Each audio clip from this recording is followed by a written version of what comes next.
மட்டும் யாரும் பண்ணாதீங்க. இந்த போதையும் வேணாம் ப்ரோ. ஊசி, மாத்திரை, கெஞ்சா, குடி, இந்த போதையும் வேணாம் ப்ரோ.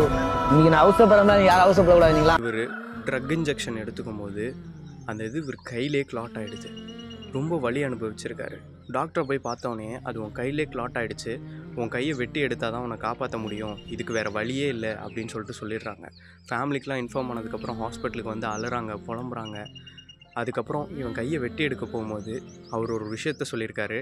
நான் பார்த்துக்கிட்டே இருக்கேன், நான் பார்க்கும்போதே என் கையை வெட்டி எடுங்க, எனக்கு மயக்க ஊசி இந்த மாதிரி எதுவுமே வேண்டாம் அப்படின்னு சொல்லியிருக்காரு. ஏன்னா நான் இந்த விஷயத்த பண்ணனால தான், இந்த ட்ரக் எடுக்க போனனால தான் நான் இந்த வழியெல்லாம் அனுபவிக்கிறேன். இப்போ நான் பார்த்துட்டு இருக்கும் போதே வெட்டி எடுங்க, அப்போ தான் நான் இன்னொரு தடவை இந்த மாதிரிலாம் பண்ண மாட்டேன் அப்படின்னு சொல்லிட்டு அவர் பார்த்துட்டு இருக்கும் போதே அவர் கையை வெட்டி எடுத்திருக்காங்க. இங்கே பாருங்கள், சின்ன சின்ன விஷயத்துலேருந்து ஆரம்பிக்கிறீங்க. கூலிப்பு தானே அப்படின்னு சொல்லிட்டு கூலிப்பு, ஹான்ஸு, இந்த மாதிரி சின்ன சின்ன விஷயத்துலேருந்து ஆரம்பித்து இப்படி ஒரு பெரிய விஷயத்தில் கொண்டு வந்து அது நிறுத்திடும். ஒரு கட்டத்துக்கு மேலே உங்களுக்கு எந்த போதையுமே பத்தாது.